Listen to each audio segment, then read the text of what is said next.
table exercise once we get all the way up through it.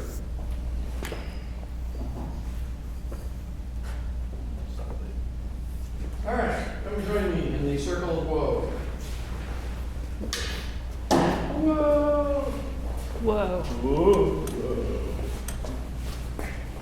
We have even numbers, damn it. Oh well.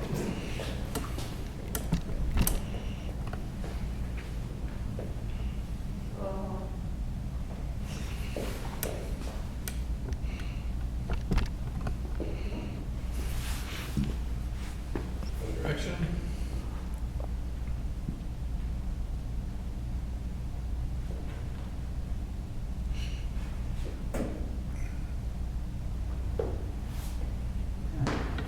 I know who hasn't been warming up. So obviously I spent the entire week sitting in a chair. Same. Yes. I did not do that. That's the entire week standing in my desk. You have a standing desk? Yeah, I have an animation desk and it's an awkward height for me. That's a thing that needs fixing. Well, if I were taller, certain chair arrangements would work better. But I'm not, so I just can't. Okay, so I encourage you guys to do this every day. I know that people aren't, but I encourage you to do it every day for a couple of different reasons. One of which is balance keeps you from walking like unfortunate old people. Even struggling with your balance cues your nervous system to say, hey, I don't want to walk like unfortunate old people. Second thing is, Coleman, come here. Now I pulled that obviously, Yep. but if any of you are inclined towards hand fighting, you see the actual utility of being able to do things like that, right? So he throws a punch. You can do stuff like that because look what you've been doing. He didn't need a spleen, right?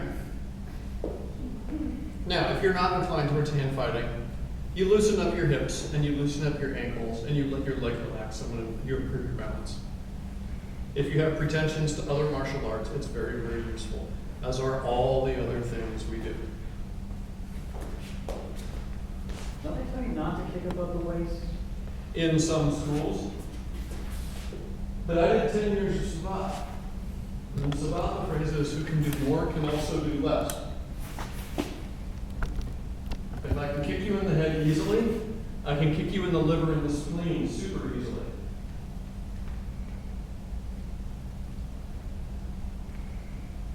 Also, some methods don't kick above the waist because of how they organize the body.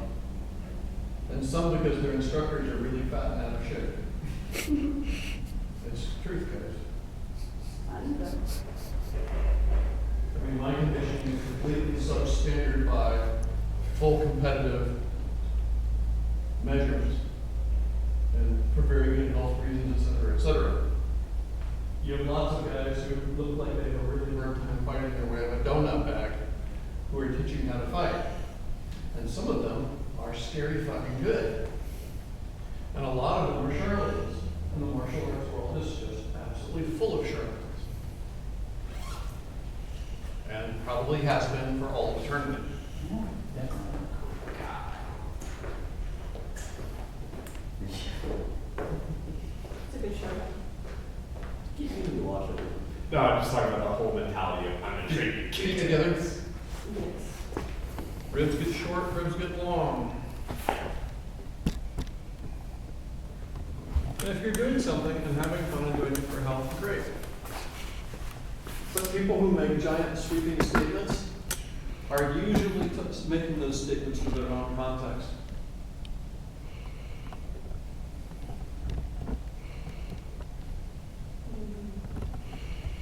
Like, you have to do this because otherwise someone's going to totally triangle choke you out.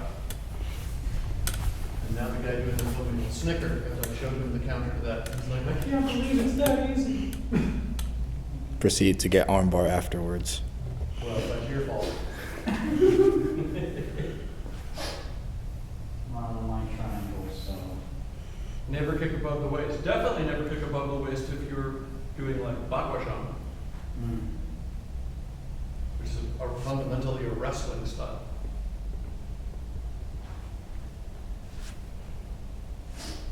Some of you are twisting your head rather than going sideways.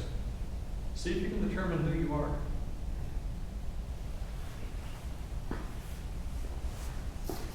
All right, wide bad hula hoops.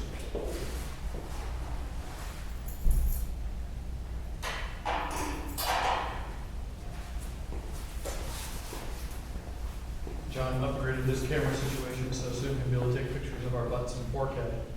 Ooh.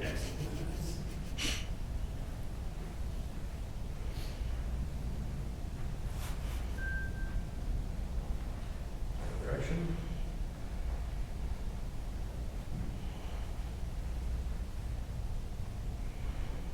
Well, again, that wasn't so bad for me since I live in an area with a lot of traffic, so the ice kind of just stopped blowing down after the first couple of days. A wild Aaron appears. He uses coffee cup. It's super effective.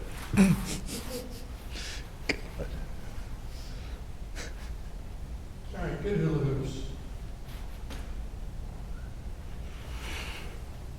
Try to not make this into a spinal exercise. Good morning. Good morning. Hello. It's nice to say it right. And that song, good morning. Yes. Oh, it's a fan thing. Oh, okay. All right. Family Guy funny clips compilation on Twitter. They've been going long enough for it.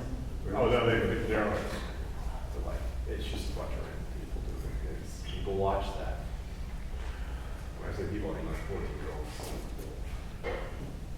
That is the target audience. We shouldn't let her in, guys. Okay, so Aaron, when you do this, open the chest and feel the shoulder blades. Yeah. And then you go together and open the shoulder blades, go the other way. It's the movement of the shoulder blades and the ribs that determines whether you stop here or whether you go to here.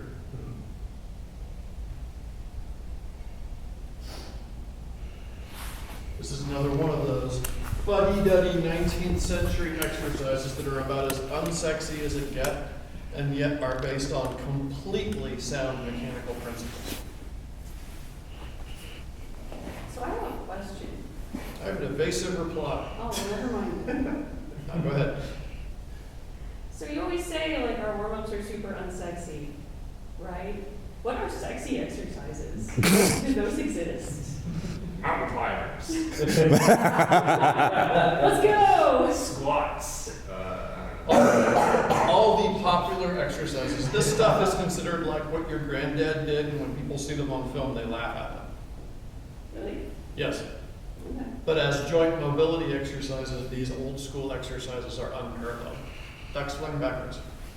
Feel your shoulder blades move. It's almost like Sounds like a military thing. the oldies really understood that, hey, being able to move is good. What? That's just pretty Well, they had lots of farm boys. Putting on muscle on farm boys is a waste of time. They've got plenty. The problem is getting them limber. Farm boy. Other direction. Yeah, and you knew that was a fairy tale because the farm boy looked like he struggled with 60-pound weights. We had to go become a pirate to get all the options. Farm boy, fetch me that picture. Holds up the cow. Cow grabs the picture. The cow gives the picture to the girl. In the book, Wesley is described as incredibly buff. Well, we have to be because Farm yeah, you can do the farmer's walk, which is a hardcore iron game exercise. Named after being a farmer. Yeah, farmers, you hold weights in your hand and just walk. Oh. Oh look, hay bales. Oh look, bales of water. Oh look, bales of bees. Oh look. Yeah. So essentially armored power guy for using nickels then. Yeah. I Yeah. once, I once Fish. King of farm carry. Yeah, like 60-pound bags of change, literally. Yeah. You mean I'm getting paid to work out? Sweet. Basically. That's like whenever I'm on the. Give me truck at work. 3 weeks to condition into that. Well, in just 7 days, so I can do it, man. Let's get done. Yeah, so imagine what the 19th century world took for granted as average schlub's fitness. Physical culture and. Yeah, peasants and D&D did look pretty songs.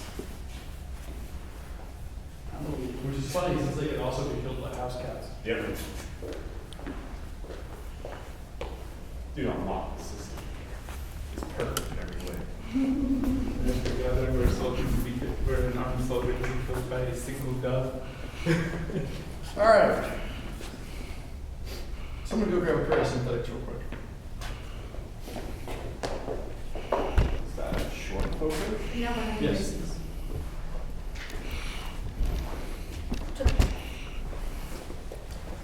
Is it like sword dodgeball? Hit him one. Sword dodgeball. Yeah, like we are, yeah, like we All right. are all stand one end, spring forward and try to grab the weapon. So here's my guard stance. Oh. Look, lines. See my shoulders? So he cuts one. I'm wide. Why am I wide? Well, one, he changed his blade angle and cut at my stick. Stop that. Cut at me. Cut one. Don't turn your body away. Make a cut that would land. Good. One. There you go. Good. Okay, so if I don't step, now I have to take this block really wide. If I try to take this block really wide over here, what happens to me? You get your arm cut. Yeah. Okay, so go back slightly. Go back a little slightly more. Step in and cut one.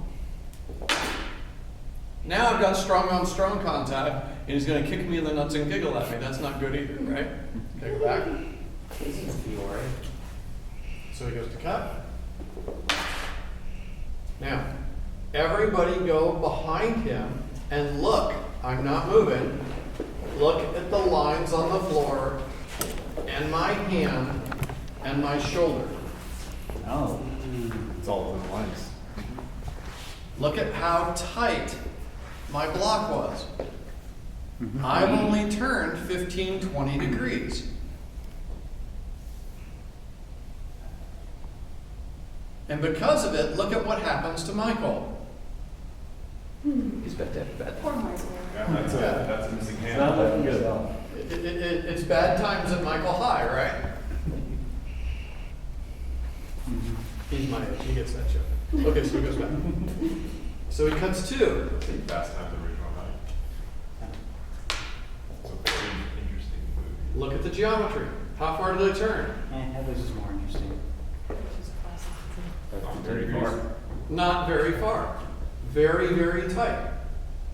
What happens to Michael, especially since he's cutting out his alignment? Bad things. Pain. Suffering. All right, so you get the idea. Step out of the way so you can look at the reasons. Someone cuts three. Bang. Someone cuts four. Bang. That's as far as I need to go. And why do I leave my tip behind? Because I'm trying to get a bind. We want binds. We have heavy blades. We don't want to play the hand snipey game. You guys had a whole class with Michael about the glories of hand snipey game. Almost all of your opponents are going to play that game. Your solution to that is Fine. Fine. get a bind. Bind means hand that to cat. Oh, okay. Cat comes in screeching at my hand with a cut two.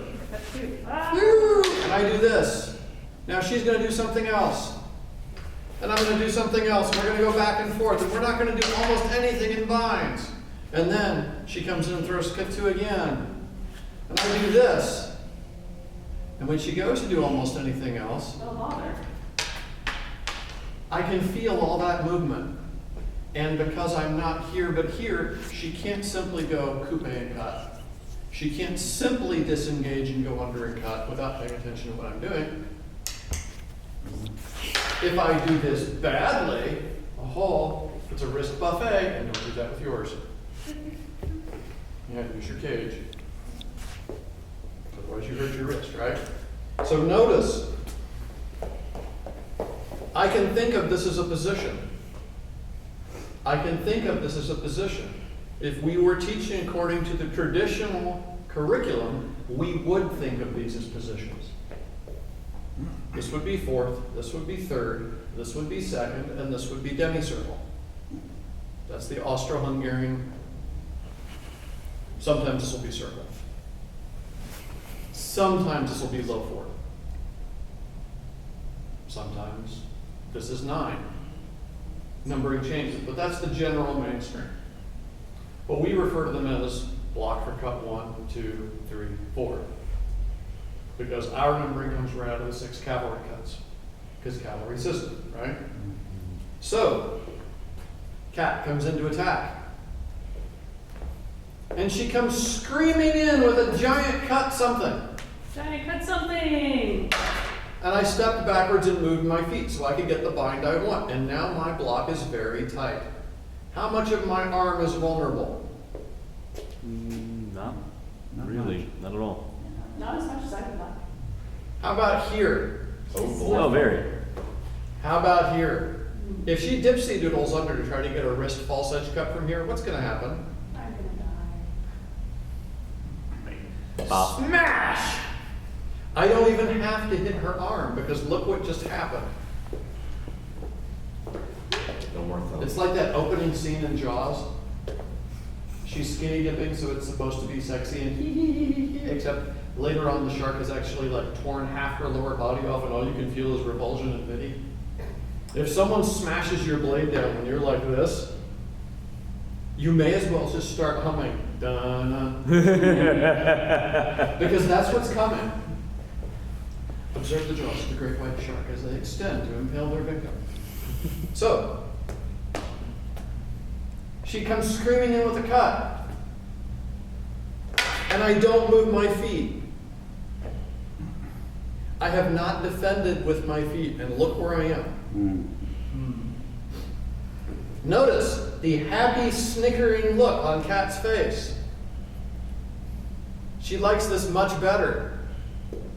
Go back. She makes the same cut. She likes this much worse. What's about to happen? Bad things. I get stabbed. Smack! And, Bullet. right? So what you're gonna do is you're gonna pair up. I don't know if we have enough synthetics here. I got one. How many of you have synthetics with you?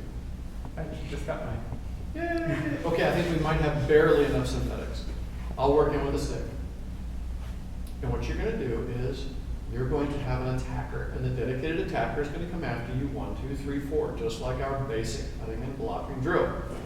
But you guys are going to defend with your feet and make very tight cuts and blocks. You guys saw me when Michael was throwing cut 2 at me.